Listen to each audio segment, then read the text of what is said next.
होता है कि ये शांति से खड़े, अगर इनको 5 मिनट के लिए बाहर निकाल दो, इनको आजादी अच्छे से दे देंगे। डबली गैंग बोलती है ब्राह्मणवाद मुर्दाबाद, एक बार सारे बोल दो ब्राह्मणवाद जिंदाबाद। ये डबली बजा के आजादी मांगते हैं, हम लठ बजा के आजादी देंगे इनको। कन्हैया कुमार को दी थी कुछ समय पहले हमारे भाइयों ने।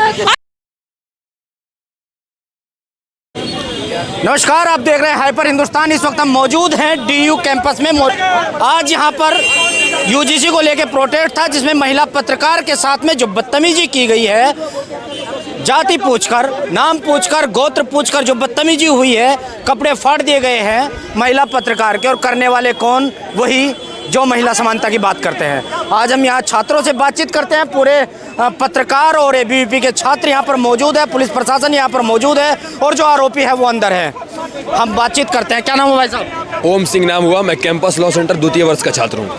ओम सिंह जी। स्वर्ण हो? जी स्वर्ण है। देश में रहना तो बड़ा मुश्किल है। कोई मुश्किल नहीं है और ये देश सबके लिए है और सबको समानता का अधिकार है। और जो कोई भी हो, चाहे कोई किसी वर्ग का आदमी हो, कानून सबके लिए बराबर है और कोई किसी का कानूनी हक छीन नहीं सकता है। यहाँ पर महिला पत्रकार के साथ में होता है, उस पर क्या कहेंगे आप? उसमें 2-3 बातें हैं। पहली तो वहाँ प्रोटेस्ट जो हो रहा था, जब सुप्रीम कोर्ट ने इस कानून पे स्टे लगा दिया है तो वहाँ पे प्रोटेस्ट करने का कोई मतलब नहीं है। दूसरी बात, ये प्रोटेस्ट दिल्ली विश्वविद्यालय के प्रांगण में हो रहा था, जो कि मोरिस नगर थाने के जुरिस्डिक्शन में आता है। बिना थाने के परमिशन के, बिना प्रॉक्टर के दिल्ली विश्वविद्यालय के परमिशन से ये प्रोटेस्ट किया जा रहा था। मतलब ये प्रोटेस्ट ही एक तरीके से असंवैधानिक तरीके से हो रहा था। ठीक है, उस प्रोटेस्ट में कुछ असामाजिक तत्व विश्वविद्यालय के भी, जिसमें विश्वविद्यालय कई सारे प्रोफेसर भी हैं, जिसमें श्यामलाल कॉलेज की जितेंद्र मीना और मिरांडा हाउस कॉलेज के कोई हबीब, पता नहीं कौन कौन से कई सारे प्रोफेसर भी इन्वॉल्व हैं। 10-12 लोगों की पूरी टीम है।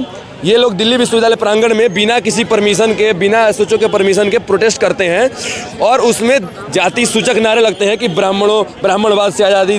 दिल्ली विश्वविद्यालय में पढ़ाने वाले प्रोफेसर ऐसे नारे लगा रहे हैं। उसके बाद वहाँ मौजूद कुछ छात्रों ने इसका विरोध किया। उन्होंने पुलिस को सूचित किया, क्योंकि सामने ही पिंक बूथ है, वहाँ पे हमेशा पुलिस तैनात रहती है। वहाँ पे मोरिस नगर थाना का एसओ भी मौजूद था, वहाँ पे और भी पुलिस बल और महिला पुलिस तैनात थे। उसके बाद उन बीच में से एक पत्रकार, कोई महिला पत्रकार थी, उसने उनसे सवाल पूछने की कोशिश की कि आपकी क्या मांगे हैं, आप क्या करना चाहते हैं। उस बीच में उन्होंने उसकी जाति पूछी और उसकी जाति पूछ के उस लड़की के साथ, उसके शरीर के साथ बदतमीजी की गई, उसके कपड़े फाड़ने की कोशिश की गई, उसके गर्दन पे निशान है, उसके मुंह पे निशान है। आपको वीडियो दिखा दी जाएगी। उस वीडियो में आपको साफ दिख रहा है कि पुलिस के लगभग 10-15 जवान मौजूद हैं, जिसमें महिला पुलिस भी मौजूद है और उस लड़की के साथ अभद्र तरीके से व्यवहार किया जा रहा है, क्योंकि वो एक पत्रकार थी और वो एक महिला थी और वो एक स्वर्ण समाज से आ रही थी। उसका जाति पूछा गया, उसने बताया कि मैं तिवारी हूँ और उसको इसलिए किया गया कि तू तिवारी है तो सवाल पूछेगी। इस बात को करके उसके साथ बदतमीजी की गई। आप स्वर्ण से आते हैं, आप अगर स्वर्ण से आते हैं भैया तो आपको मारा जाएगा।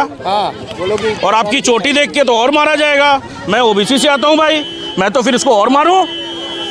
गलत मैसेज जाता है कि नहीं सर? ये बताइए, रुचि तिवारी, रुचि से मतलब नहीं था सर, तिवारी से मतलब था। मतलब ये भी नहीं देखा गया कि वो आप पुरुष हैं या महिला हैं। उसके कपड़े खींचे गए, मारे गए उसको। और मारने वाले में कौन कौन है? स्टूडेंट्स, उसके बाद में प्रोफेसर्स। दिल्ली विश्वविद्यालय जो विख्यात है भाई, दिल्ली विश्वविद्यालय ये विख्यात है कि कुख्यात? अब ये तो समझिए सर। आपको मैं वीडियो दिखाता हूँ, आप दिखा के इस वीडियो को दिखाइए। इसमें लगभग 15 से 20 पुलिस वाले आपको दिखेंगे और आपको दिखेगा कि उस लड़की का कैसे गर्दन दबा के मारने की कोशिश हो रही है। एक पत्रकार सवाल पूछ दे स्टूडेंट से, स्टूडेंट प्रोटेस्ट कर रहे हैं तो इतना तो उनके अंदर कॉमन सेंस होगा कि सवाल पूछ सकते हैं। पत्रकार सवाल पूछ रही है, उसका गर्दन दबा के उसको मारने की कोशिश की जा रही है। आप देखिए, इस वीडियो में साफ दिख रहा है। एसएचओ भी आपको दिख रहे हैं और यहाँ पे लगभग 200-300 छात्र मौजूद हैं और सबके साथ बदतमीजी की जा रही है। सबके साथ में बदतमीजी। आपका नाम भाई साहब? विशाल सिंह। क्या कहेंगे आप? वही बात, जैसे कि अभी इससे पहले कुछ दिन 3-4 दिन पहले एक पत्रकार से पूछा गया कि आप जनेऊ दारू, आप तिलक लगा के आए हो तो आप तो पहले से हो गए। बेटी शेयर करने की बात कर रहे हैं। इस तरीके की इनकी विचारधारा हो गई है कि अब जात पूछ के सब कुछ करेंगे। ये हर चीज़ डिसाइड करते हैं कि आपकी जात क्या है। और यूजीसी यही नहीं चाहती थी जो करके दिखा रहे हैं ये लोग। यही चाहते हैं कि इनसे जात पूछ के मारो। बात यही है कि महिला है पुरुष है, इससे मतलब नहीं है। बात यह है कि आप स्वर्ण से आते हैं कि नहीं। आपकी चोटी देखी जाएगी, आपकी जनेऊ देखी जाएगी, आपकी तिलक देखी जाएगी। अगर आप इंडिया में रह के सवर्ण हो के आज आप सुरक्षित नहीं है, इस चीज़ को सबको समझ लेना है। सवर्ण समाज का हर स्टूडेंट को इस चीज़ को समझ लेना चाहिए कि आज वो सुरक्षित नहीं है अपने देश में। आप भी आए हैं यहाँ? जी बिल्कुल आए हैं। ये डफली बजा के आजादी मांगते हैं, हम लठ बजा के आजादी देने आए हैं। आए तो सही, इनकी अम्मी ने जनी है तो बाहर आए तो सही। ये डफली बजा के आजादी मांगते हैं, हम लठ बजा के आजादी देंगे इनको। कन्हैया कुमार को दी थी कुछ समय पहले हमारे भाइयों ने, हम कन्हैया कुमार की नाजायज औलादों को भी देंगे। और कि जो ये बोलते हैं, एक मिनट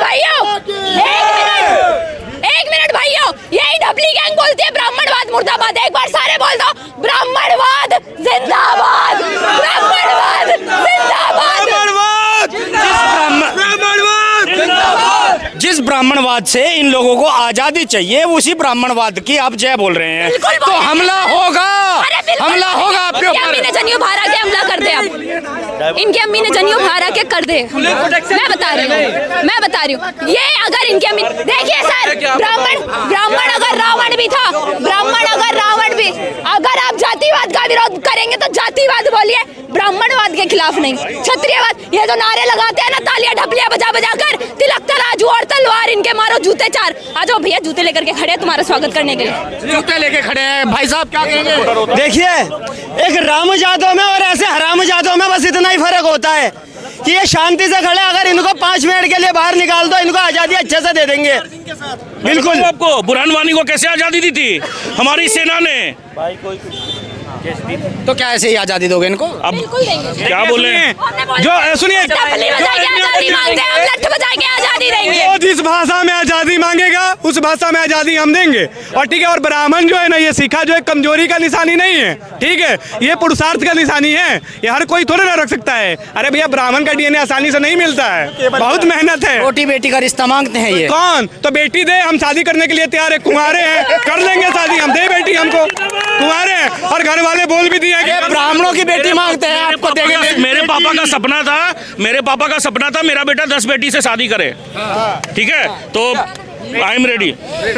सुनिए, बेटी मांगते हैं ब्राह्मणों की, भाई ब्राह्मणों को बेटी के ब्राह्मणों को अपनी बेटी दे, फिर आगे रिश्ता देखा जाएगा ना। पहले ब्राह्मणों के साथ बैठने लायक तो बन जाए सुअर। सुनिए, मैं बताऊं इन लोगों को, आज एक बात बताऊं मैं, हमें हमारे 4 वर्णों से दिक्कत नहीं है। एक मिनट रवि, हमें हमारे 4 वर्णों से कोई दिक्कत नहीं है। ब्राह्मणों, क्षत्रियों, शूद्रों, वैश्यों, हम 4 भाई हैं और रहेंगे। लेकिन ऐसे हिजड़े जो दलितों के नाम पे राजनीति करते हैं ना, डबली बजा बजा कर, इन्हें आजादी दे के भी जो रहेंगे। देश को तोड़ने की बात करते हैं वामपंथी, उनसे हमको तकलीफ है और उनसे तकलीफ रहेगी हमें, और हमेशा रहेगा। दलित भाई, जो हमारे दलित भाई है, हमारे हृदय के करीब है और हमेशा हमारे भाई रहेंगे। आपको पता है ना, 4 वर्ण है, ब्राह्मण, क्षत्रिय, वैश्य, शूद्र, ये चारों एक परिवार का हिस्सा है। इनको तोड़ने का काम ये जो वामपंथी कर रहे हैं, ये कभी पूर्ण नहीं होने देंगे हम लोग, याद रखिएगा इस बात को। देखिए, सबसे बड़ा सवाल तो ये खड़ा होता है, वहाँ पे महिला पत्रकार, ब्राह्मण महिला पत्रकार को जब मारा गया तो पुलिस, यही पुलिस, दिल्ली पुलिस, जो वहाँ पे उन्हें कहीं ना कहीं प्रोटेस्ट ही कर रही थी, क्योंकि उस महिला को बचाने का किसी ने काम तो किया नहीं। जब हम लोग उसी महिला के समर्थन में यहाँ पे खड़े हुए हैं, तो ये उन लोगों को प्रोटेक्ट करने के लिए यहाँ पे सारी की सारी, आप कैमरामैन प्लीज दिखाइए ना, सारी पुलिस खड़ी हुई है। तो भैया, ब्राह्मणों से जो ये आजादी मांग रहे हैं, हम आजादी देंगे, इन्हें बाहर तो निकालो, हम देंगे आजादी। आजादी देने का पूरा मन बना रखा है। बिल्कुल पूरा मन बना रखा है। हम कह रहे हैं ना, सुनिए, आजादी कितना बार चाहिए? 1947 में एक बार आजादी मिल गया, कितना आजादी चाहिए इनको? कितना आजादी चाहिए बताइए ना महाराज। आजादी कब का मिल गया है? ये देश बांटने का काम करते हैं, और देश बांटने वाले लोगों को आजादी नहीं दिया जाता है हमारे यहाँ, समझ, लठ दिया जाता है। लठ